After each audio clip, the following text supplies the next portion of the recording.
Le point suivant est constitué par la présentation et la validation du rapport présenté à la Commission consultative des services publics locaux, la CCSPL, sur le mode de gestion de la compétence transport.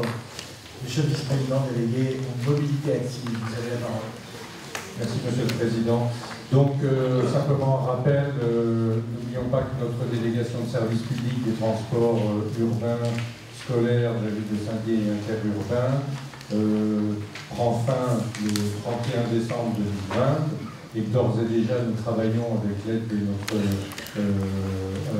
consultant Olivier Darmon, consultant, assistant à maîtrise d'ouvrage, à redéfinir le contour de la future délégation de services publics afin de pouvoir faire évoluer l'offre et faire les constats de tous les tests que nous avons faits sur cette petite délégation courte de 3 ans. Donc la commission consultative des services publics locaux s'est réunie le 9 septembre, a pu se prononcer, donner un avis sur le mode de gestion que nous proposons sur cette future offre de transport urbain et interurbain et scolaire. Et je vous propose d'écouter le rapport de M. Darmon qui va vous permettre ensuite de prendre position et par le vote de la délibération. Donc, M. Darmon. Merci, Monsieur le Vice-président. Alors, vous avez dans ce diaporama donc, une présentation rapide de notre futur réseau de transport. Donc, si on peut avancer. Voilà. Alors, le réseau de transport qui est passé sous votre responsabilité donc, a substantiellement évolué dans les années qui viennent, puisque, outre le DOBUS que vous connaissez déjà, vont s'ajouter des lignes régulières anciennement département des Vosges, et maintenant passées région, donc les lignes Livo, il y en a 2. Il y a celle qui relie Plainfin à Saint-Dié, qui est la 24, et celle qui dessert plutôt le secteur de Senones, qui est la 26, qui est la 66. Et vous allez aussi récupérer 80 services scolaires, ce qui est donc très très important. Donc la convention de DSP donc, arrive à échéance, comme l'a dit Monsieur le Vice-président, dans 15 mois. C'était une DSP très courte, puisque c'était juste une DSP de transition pour préparer donc l'arrivée de ces nouveaux services de transport. Voilà, donc 31 décembre 2020, c'est très bientôt. Toutes choses égales par ailleurs, voici ce que deviendra votre réseau de transport en chiffres. Aujourd'hui, vous avez 15 véhicules, demain vous en aurez 86, donc c'est quand même considérable. Les charges d'exploitation vont passer à peu près de 1,4 million à 4,5 millions d'euros. Les recettes issues de la vente de titres de transport vont passer de 250 000 euros à quasiment 800 000 euros. Vous allez recevoir une subvention de la région Grand Est, eu égard au transfert de la compétence, c'est la loi qui l'oblige, de 2,6 millions d'euros. Et vous voyez qu'au total, à quelques euros près, le solde à prendre en charge par la communauté d'agglomération sera inférieur, on va dire, à 1,2 million. Attention, nous sommes en euro 2018. N'oubliez pas, bien sûr, de compter l'inflation. Voilà. Donc, le choix du mode de gestion, eh bien, vous avez différentes possibilités qui sont, vous les connaissez toutes, le marché public, la délégation de services publics, la régie, les PIC et la SPL. Alors, comme 80% des réseaux français, nous vous proposons ici de choisir à nouveau le choix de la délégation de services publics, qui s'appelle maintenant la concession de services publics, pour les raisons que l'on va voir tout de suite. Alors, déjà, être en DSP ou être en concession, cela veut dire que le délégataire donc, assumera substantiellement les risques financiers sur le résultat de l'exploitation. C'est-à-dire que s'il y a moins de trafic ou moins de recettes que ce qu'on avait prévu dans le contrat, c'est lui qui, entre guillemets, assumera financièrement de sa poche les pertes d'exploitation qui en résulteront. Voilà. Cela vous obligera à suivre précisément le trafic et les recettes du nouveau réseau. Et donc, ce sera une billettique interopérable qui sera mise en œuvre sur les nouveaux services de transport. Et sur les services de transport actuels du DOBUS, bien sûr. Ensuite, il y a tout un tas de procédures à mettre en œuvre pour suivre et contrôler la DSP. Tout simplement, il y a de nombreux élèves, plus de 4000, qui prennent ces services de transport avec des procédures de sécurité assez exigeantes que vous connaissez déjà. Et donc, la communauté d'agglomération aura pour mission de bien contrôler l'activité des transporteurs. Voilà. Ensuite, cette DSP sera beaucoup plus longue que l'actuelle. effectivement, comme vous l'avez compris, il y a beaucoup de biens à acheter et à amortir. Donc ce qui vous est proposé, c'est une durée de 8 ans. La loi vous maximise à 10 ans. Hein. Donc une durée de 8 ans pour la future DSP. Donc cette DSP sera unique, c'est-à-dire qu'il n'y aura pas de lot. Ce sera un seul lot, si vous voulez, la totalité de ce réseau. Ce qui fait que les services et les élus communautaires n'auront qu'un seul interlocuteur qui sera le gagnant de cette future concession.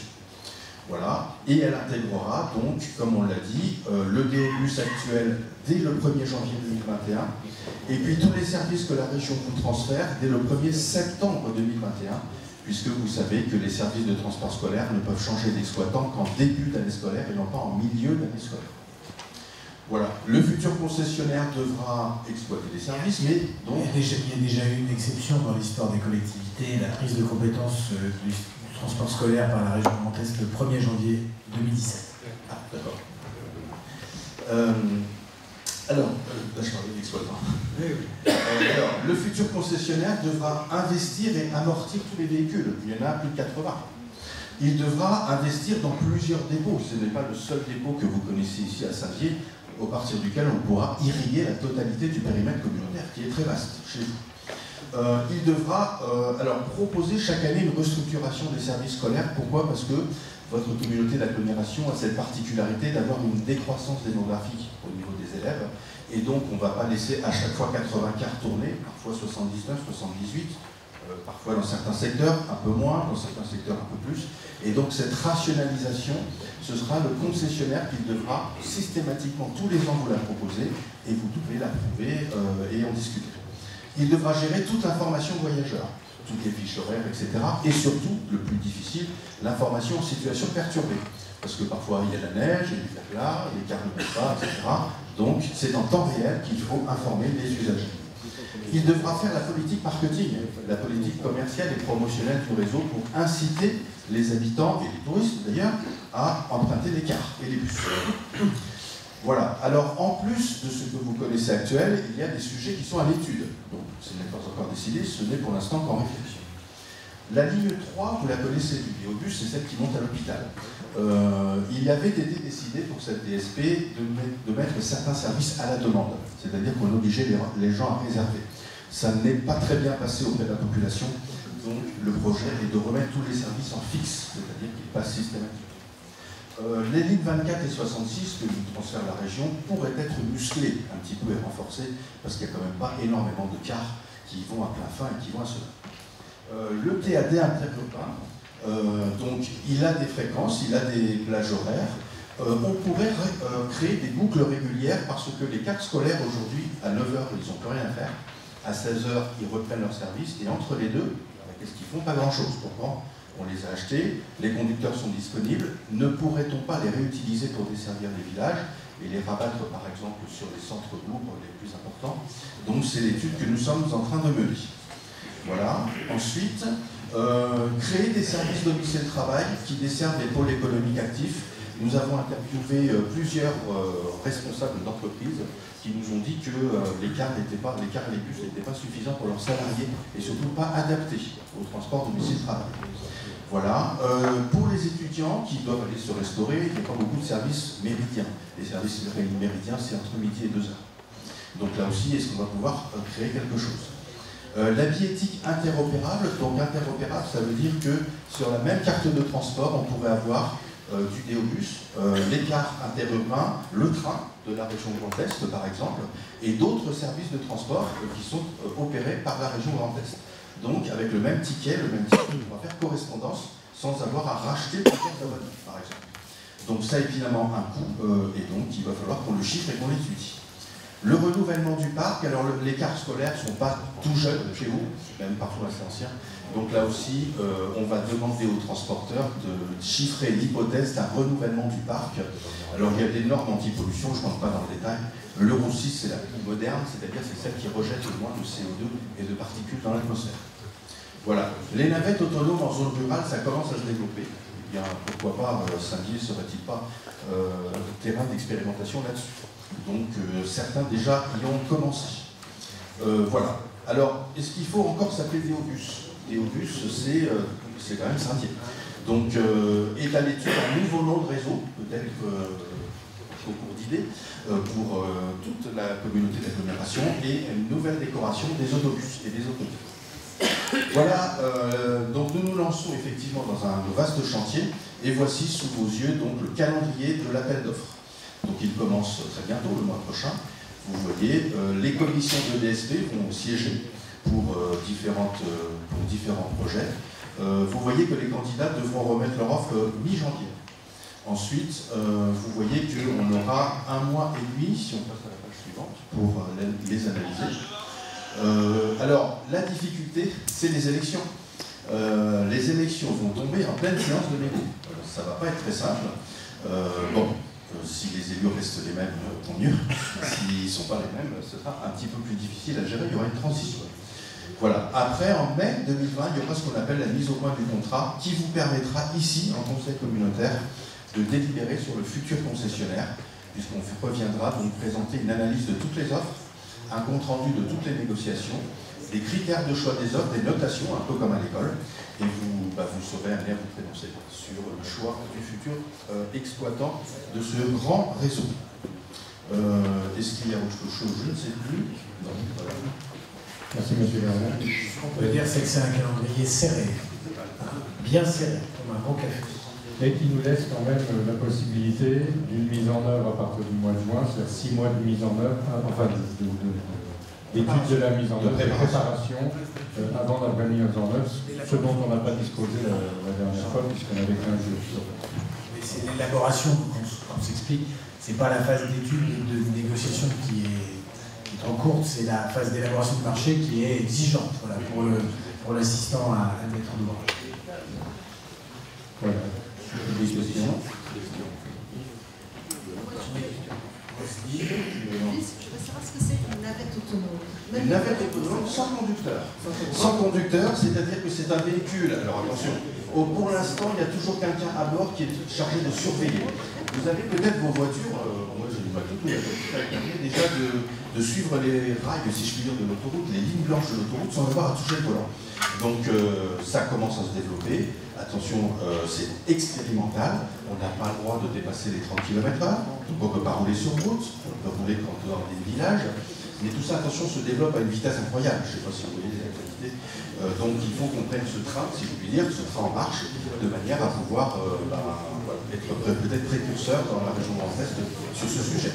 Avec des intercommunalités rurales qui sont déjà en train d'expérimenter des navettes autonomes. Voilà. Il y en a déjà une à Verdun, hein. Exact. Vous voulez la voir.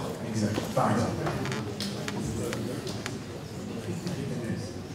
C'est une belle offre de service. C'est une belle offre de service pour le territoire, mais je me pose la question. Marche pas. Oui, je disais que c'est une belle offre de service pour le territoire, mais je me posais des questions par rapport. Il existe déjà des acteurs qui ont investi et qui travaillent sur ce sujet. Il y a les Carféry, il y a l'Aunois, et je ne suis pas certain qu'ils auront la taille pour répondre à ce, en tant qu'exploitant, et que si un des deux ou des autres, ça va être la mort des autres, quoi, à moins qu'ils sachent se couper. Voilà, c'est ça qui me... Ou qu'il y ait de la sous-traitance qui arrive quand même assez souvent sur des lots de cette taille. C'est-à-dire qu'en fait, comme ça a été bien précisé, ce n'est pas à l'outil, mais les opérateurs, sans doute peut-être de plus grande dimension qui vont répondre, n'ont pas intérêt non plus à se séparer des services locaux. Et, voilà, des forts à parier qui proposeront des associations en sous-traitance. Et dans ce cas-là, c'est uniquement le délégataire qui remporte le marché, qui en a la responsabilité et qui gérera sa sous-traitance avec les acteurs locaux comme vous l'avez dit, les droits. Ça a été un vrai choix, on peut le dire, on en a échangé. D'un côté, il y a le système dans lequel on allotit au maximum. C'est une façon de préserver des rentes de situation pour les acteurs locaux. On est absolument sûr, ou presque sûr sans le dire, qu'ils conserveront les marchés ou que, dans certains cas, ils en gagneront pour les acteurs locaux, même si on est déjà dessus. Et puis, il y a le cas dans lequel on choisit, mais en revanche, sur la lisibilité de l'offre, on perd énormément. C'est-à-dire que s'il y a vraiment 3 ou 4 exploitants présents, peut-être pas 3 ou 4, mais mettons les 2 ou 3 qu'on connaît, on est sûr que ce sera moins facile de les coordonner que si on passe une offre globale. Et le raisonnement qu'on a, c'est précisément ce qui motive la volonté de prendre la compétence à la fois sur les lignes de transport interurbain et sur le transport scolaire, c'est que la coordination entre ces offres de transport, le fait qu'elles soient pensées ensemble, qu'on fasse du rabattement dans les gares dans un certain nombre de cas aussi, qu'on fasse de l'interopérabilité, tout ça, ça demande qu'on ait, si possible, une réponse à un délégataire unique qui ensuite aura, notamment pour éviter d'investir trop, c'est ce que vous évoquiez tout à l'heure, que ce soit en surface de stationnement ou même en parc de véhicules, qui aura intérêt vraisemblablement, soit pour une période transitoire, soit de façon plus longue, donc on saura dans les réponses d'ores et déjà à effectuer de la sous-traitance avec des acteurs locaux déjà présents sur le marché. Mais c'est quand même plus intéressant quand on veut faire une offre de transport mieux coordonnée, aujourd'hui elle n'est pas vraiment, d'avoir un seul délégataire. C'est la raison pour laquelle on a fait ce choix. On en a en plus un intérêt à ce que ce soit pris par une seule délégation. C'est que si on passe des marchés en lot, c'est à nous de les suivre. Et il s'agit juste d'une offre kilométrique. Il n'est pas possible d'y mettre des contraintes d'optimisation ou des choses comme ça. Celui qui répond au marché va nous dire, ben voilà, c'est tant de bus, tant de kilomètres, tant de chauffeurs, ça coûte tant, voilà. Et à nous, comme l'aglo, dans ce cas-là, de suivre. Ce qui demande aussi des ressources supplémentaires qu'on ne souhaite pas utiliser sur ce type de sujet.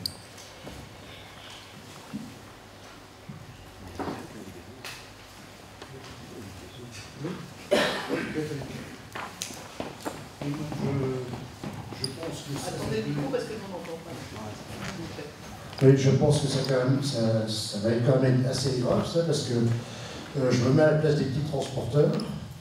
Je pense qu'on va leur donner quelques circuits au début, et après, de toute façon, ça va être comme beaucoup de grands groupes, comme beaucoup de grands trusts. On va vers la fin des petites entreprises. Et ça, là, j'en suis persuadé. Et là, on verra, on en reparlera. 80 lignes, c'est pas énorme. Juste. Ah si, mais non, mais 80 lignes, c'est pas énorme, mais en attendant, ceux qui investissent quand même dans les bus, il y a quand même pas mal de transporteurs sur le secteur. On a été contrôlés et trouvés jusque maintenant, puis du jour au lendemain, ils vont se trouver à la porte. Alors, ton raisonnement serait vrai si les lots précédemment attribués par le département et repris par la région, voire partiellement réattribués, puisqu'il y a des marchés qu'on ne pouvait plus prolonger, étaient des lots tout petits. Mais c'est loin d'être le cas. Le département procédait aussi par des attributions par lot qui comportaient souvent 60-80 circuits. Et donc, il n'est pas du tout certain que notre lot tel qu'il est, même si pour nous il représente une augmentation, soit plus gros que les lots auxquels il répondait. Dans les Vosges, il n'y avait pas 90 lots, hein, c'était plutôt un département qui était relativement compact. Et donc c'était déjà, je peux te dire qu'un certain nombre des transporteurs que tu as en tête ne sont officiellement pas délégataires des marchés qui ont été attribués par le département et repris par la région, mais ne sont que sous-traitants, compris sur des acteurs locaux. Et donc, il ne faut pas s'imaginer qu'on va passer sur un marché plus gros. Pour nous, ce sera plus gros à gérer, mais par rapport à la taille des marchés qui existaient déjà, je peux te dire que, il se trouve que je les connais un petit peu, c'est pas forcément tellement plus gros que ce qui existe. C'est juste redimensionné de façon différente. Je suis encore pas convaincu, ça, à mon avis, on en reparlera. Parce que c'est vrai que, quelque part, on est quand même content de trouver tous les petits transporteurs. Et puis là, ça va être un grand groupe qui va reprendre tout ça. Ce sera comme dans beaucoup de situations qui vont toujours supérieurs. Nominalement, c'est déjà le cas. Hein. Aujourd'hui, dans le département des Vosges, les acteurs qui sont titulaires de lots de transport scolaire, vous avez quand même beaucoup plus de gros transporteurs, qui soient régionaux. Je pense à Launois, qui n'est pas implanté que dans les Vosges, hein, qui est implanté à Montévozelle aussi, qui est un groupe de taille régionale, c'est pas un petit groupe local. Et donc vous avez soit des acteurs régionaux de taille conséquente, soit des délégataires qui sont des grandes entreprises. On parlait tout à l'heure des cars ferry. Car Ferry, pour une part très significative de leur activité, sont des sous-traitants de Transdev, par exemple. Donc voilà, il faut aussi, c'est déjà le cas aujourd'hui. Hein, et les lots, ils ne seront pas forcément plus gros que ceux qui existent aujourd'hui, où la région, elle travaille sur des mailles dans certains départements qui sont à 3 ou 4 lots, dans des départements très très petits. Par rapport à ce qui existe, ou aux exigences, tu vois, toi tu pointais uniquement la taille du lot, mais par exemple, il y a un autre point qui pourrait être considéré comme un petit peu sélectif, c'est la question du type de matériel. Typiquement, si tu mets une exigence, plus tu augmentes, par exemple, si tu mets des exigences en termes de matériel propre, par exemple en milieu urbain, pour les bus, pas pour les cars ça n'a pas de sens, qui sont élevés, mécaniquement, tu accrois la chance d'avoir des très gros transporteurs qui candidatent, parce que souvent les petits transporteurs n'ont pas de matériel propre dans leur flotte, et que le coût d'investissement que ça représenterait pour eux est disqualifiant. Ce n'est pas le cas. Euro 6, souvent c'est une amélioration en termes de normes par rapport à ce qui circule aujourd'hui, mais c'est ce que tout le monde va demander. C'est-à-dire que, moi je peux dire, en tant que vice-président de région délégué au transport, j'ai fait le tour de tous les départements, on a fait des réunions avec les transporteurs, j'ai rencontré la FNTV pour leur expliquer ce qu'on allait leur demander. Dans tous les lots qui vont être réattribués d'ici à l'échéance des marchés, c'est-à-dire 2022, ce sera toujours l'Euro 6 qui sera mis comme exigence. Donc il n'y a rien de la part de l'agglomération en termes d'exigence technique qui va plus loin que ce qui de toute façon se serait fait ou est déjà en train de se faire de la part des acteurs du marché et qui passent les marchés, que ce soit la communauté d'agglomération, les communautés d'agglomération, les métropoles ou la région. Après, il faut aussi dire que un certain nombre d'acteurs des filières de transport, y compris des petits transporteurs, doivent aussi franchir un cap en termes de professionnalisation.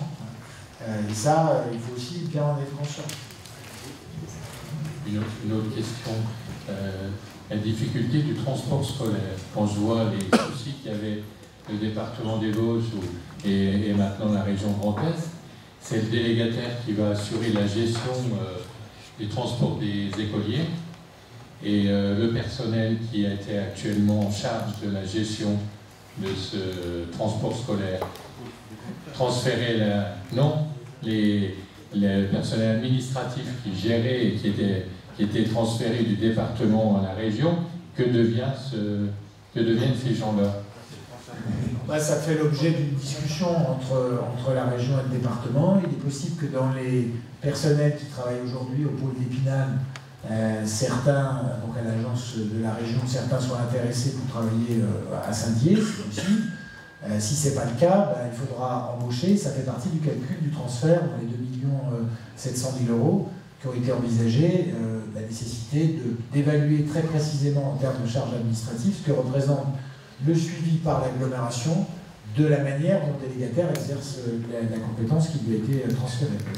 Et en même temps, pardon, mais c'est une compétence qui va être gérée de plus près qu'elle ne l'a jamais été sur le territoire, puisqu'avant elle était gérée par le département, sauf, si j'ai mal compris, le département des Vosges, c'est quand même 4 fois la population de l'agglomération, entre 4 et 5, et aujourd'hui, c'est géré par la région qui a 5,5 millions d'habitants. Donc, même si elle a une agence à Épinal, par hypothèse, ce sera géré plus près de notre territoire si c'est géré à partir de Saint-Denis. Mais effectivement, la question du transfert de personnel se posera pour, je ne sais pas, on verra sur 1,5 ou combien ça représente un agent. Et le cas échéant, si la région, si l'agent n'est pas, s'il n'y a pas d'agent volontaire pour partir à Saint-Dié, il faudra que la région donne à l'agglomération les moyens financiers de recruter un agent. Comme ça s'est fait, exactement le même type de discussion qu'on a eu avec les départements, mais cette fois-ci en repassant. Qu'est-ce qui va se passer pour les communes qui transportent aujourd'hui? Parce qu'aujourd'hui, moi, c'est moi qui fais du transport scolaire, je veux dire, hein, voilà. Donc, qu'est-ce qui va se passer? Puisque là, on voit bien que ça va être géré un peu plus globalement. La première des choses. Deuxième des choses, c'est... on voit que donc, ça va être optimisé, ce qui est légitime, on ne le contredit pas. Mais enfin, j'ai vécu, pour avoir vécu un tout petit peu une optimisation que les cars ferry voulaient faire à un certain moment, c'était de passer pour aller ramasser Bienville en passant par les Arentès. Mais je ne vous dis pas la route qu'ils voulaient passer. Je pense qu'il y a des virages, je pense qu'il fallait faire 3 manœuvres pour y passer. Et je ne parle pas de l'hiver, parce qu'il y a aussi l'hiver. Vous avez parlé tout à l'heure un peu de l'hiver. L'année dernière, nous, on a transporté les enfants maternelle et primaire ont été à l'école, le collège n'a pas été à l'école. Le bus n'a pas voulu passer. Je me pose quand même un peu des questions de temps en temps sur le transport scolaire. Alors, la réponse, on va l'apporter, puisqu'on a prévu de rencontrer les AOT2, puisque je rappelle, l'agglomération est autorité organisatrice, donc responsable de la gestion des AOT2, ce que l'on fait aujourd'hui avec leur propre organisation. Donc, on a prévu d'y rencontrer à partir de la semaine prochaine toutes les AOT2 et de leur demander de se prononcer. Est-ce qu'elles veulent réintégrer leur service dans l'ensemble de la délégation de service d'aujourd'hui, ou est-ce qu'elles veulent continuer à exercer leur organisation et on continuera à la gérer de la même manière. Attends, Michel, aujourd'hui... Non, c'est très simple parce que, en fait, je vais te dire pourquoi tu réagis comme ça, c'est parce que les liens contractuels qui étaient liés, qui existaient entre la vraie collectivité qui avait la compétence et toi, sont tellement anciens qu'on les a oubliés.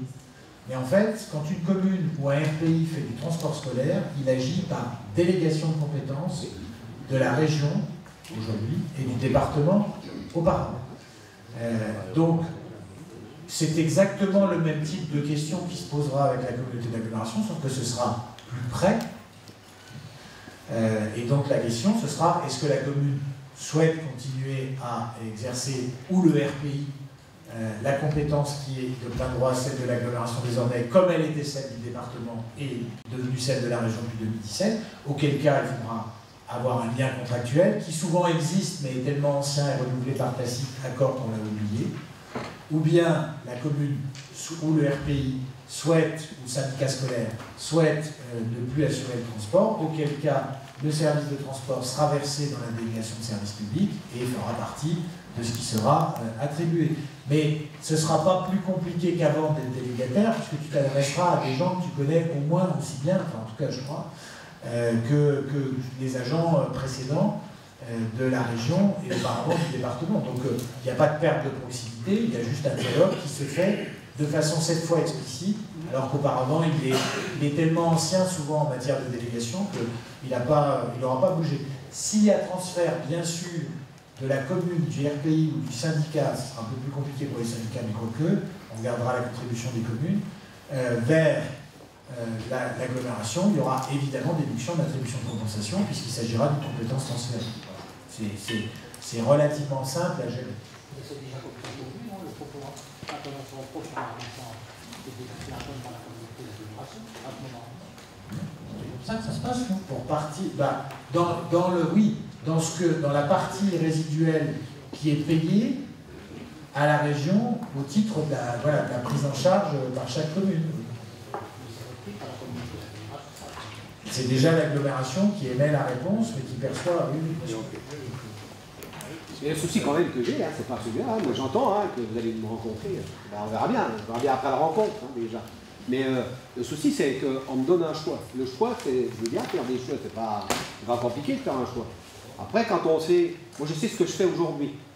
Demain, si on va avoir les propositions qui vont être faites de transport, parce que si on me dit le choix, c'est soit la communauté d'agglomération, nous on ne transporte plus, moi je veux savoir les départs, par où ça passe, un peu tout ça, je veux dire, c'est technique quelque part à un moment, parce que nous on avait fait des choix à un moment de stratégie aussi, on descendait les élèves le matin, on les remontait le soir, on a fait un choix de ne pas les remonter le midi.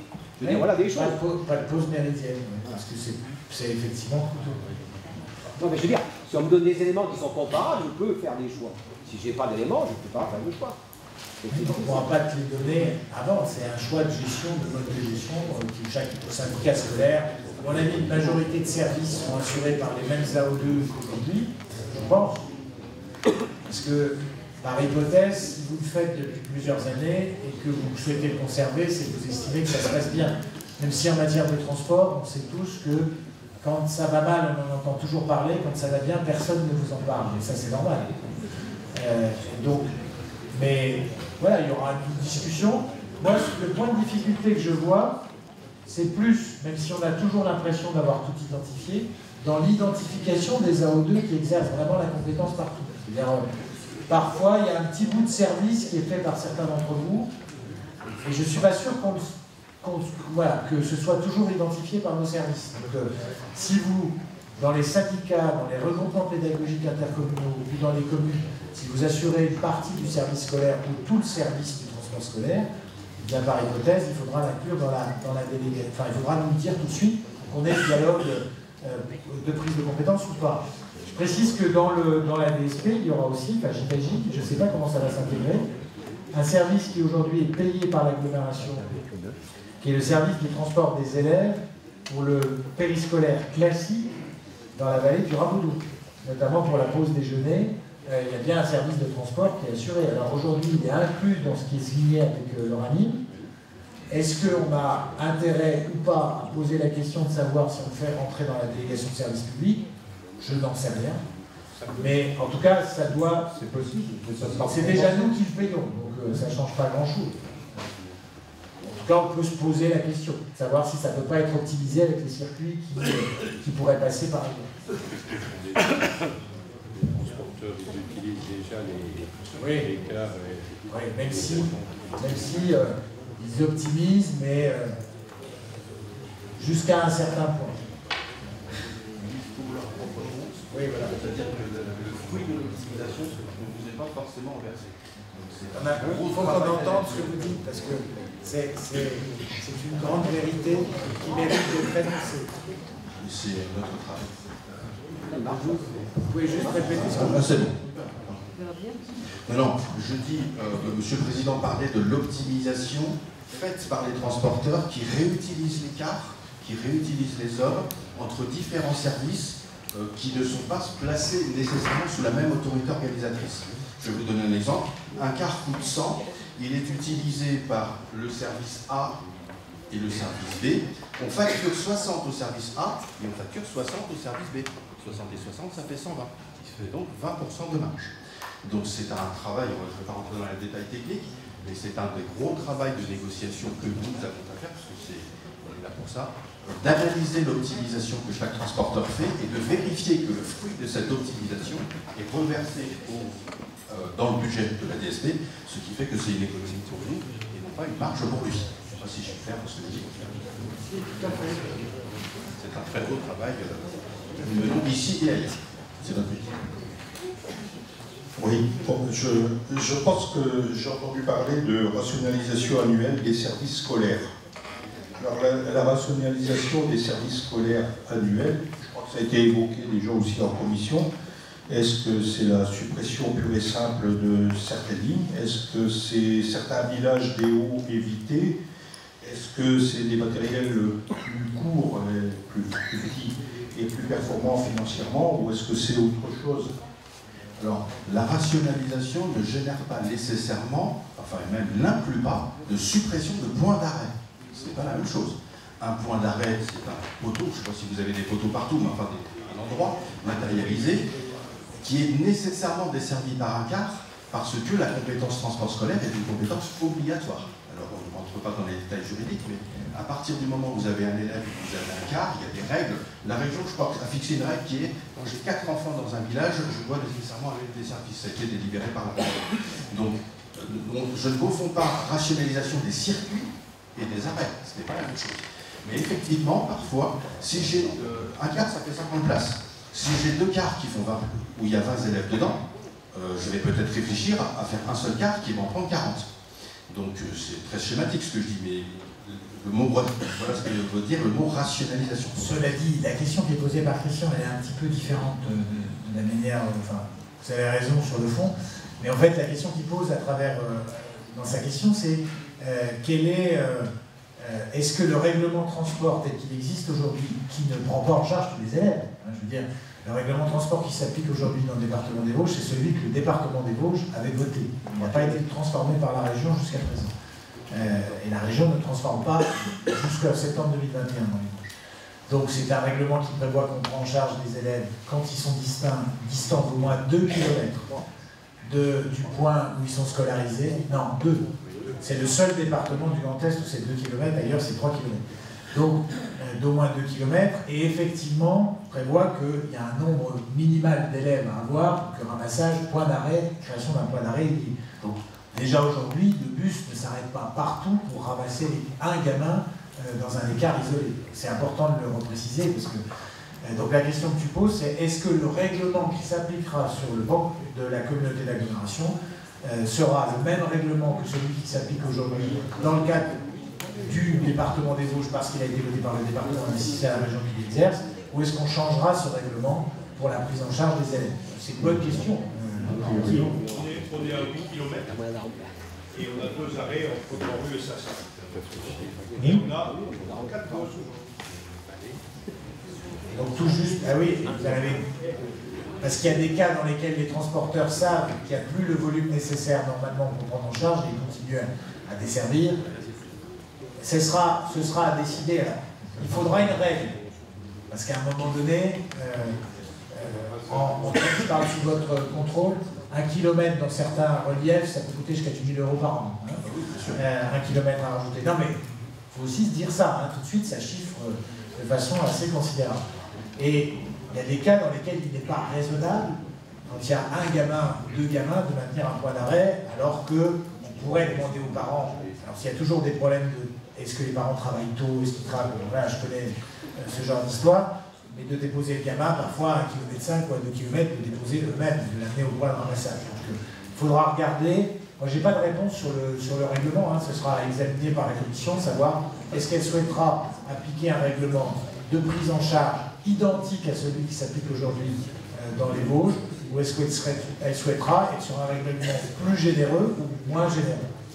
David, on le fait déjà, puisque on a parlé de Bellefeuille tout à l'heure. Le plateau de Bellefeuille, j'ai un gosse qui est là. Les parents le descendent déjà, ils font déjà 2 km pour arriver à la Rébus. Financièrement, je sais, on nous avait dit en commission, c'est qu'il faut se préparer à répondre aux parents. Non, mais je sais qu'on le sait déjà, puisque moi, quand j'étais scolarisé à 1,5 km de l'endroit où je vivais, dans ma commune, enfant, et mes parents descendaient au point de ramassage. Ça a toujours existé. Dans nos villages, les parents travaillent en Alsace, où ils travaillent, ils font 60, 50, 60 km pour travailler déjà. Ils ne sont pas disponibles. Mais la question que tu poses, elle va devenir aiguë, parce qu'il faut aller jusqu'au bout. Elle va devenir aiguë parce qu'on a une baisse du nombre d'élèves dans beaucoup de communes. Et donc, forcément, il y aura la question de l'adaptation.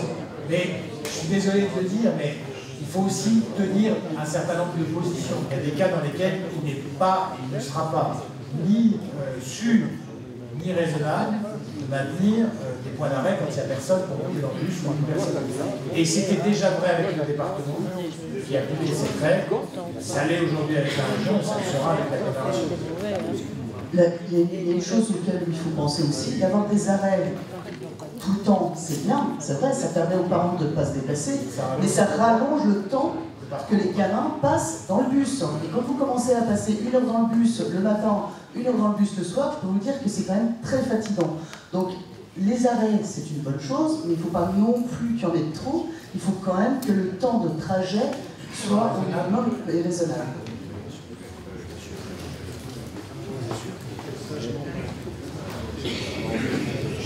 Moi, c'est un peu anecdotique, mais dans l'autre sens. Je parlais d'exigence tout à l'heure, j'aime beaucoup le terme, parce que l'hiver dernier, je suis intervenu, des élèves de Belleval étaient laissés volontairement dans ma commune, sans raison météo ou autre, pendant une longue période, reprenaient la route du sous le site sur plus d'1 kilomètre, alors qu'il y avait un point d'arrêt. Donc on parlait d'exigence tout à l'heure, je pense que c'est des points auxquels il faut faire attention aussi, parce qu'ils prenaient la route de nuit sans être équipés, etc., au bord de la grande route. Donc c'est un peu anecdotique, mais s'il y avait eu un accident, c'est pareil. Aujourd'hui, tout n'était pas parfait. Hein. Non, mais on est il y a des sécurisations de points d'arrêt qui sont loin d'être faites, des accessibilités de points d'arrêt qui sont loin d'être faites, des règles qui parfois ont évolué en fonction des demandes ponctuelles des uns des autres et qui ne seront pas les mêmes d'un bout à l'autre de l'agglomération en matière de prise en charge, il faut être tout à fait clair. Donc il y aura effectivement sur le règlement et la manière dont il est appliqué, il y aura la nécessité de discuter franchement, mais de considérer tous les paramètres. Il n'y a pas juste faire plaisir aux parents, il y a aussi la sécurité, tu as raison de dire, le temps de parcours pour les gamins qui sont en bout de ligne, etc. etc. S'ils les laissent au sol-ci, et le coût.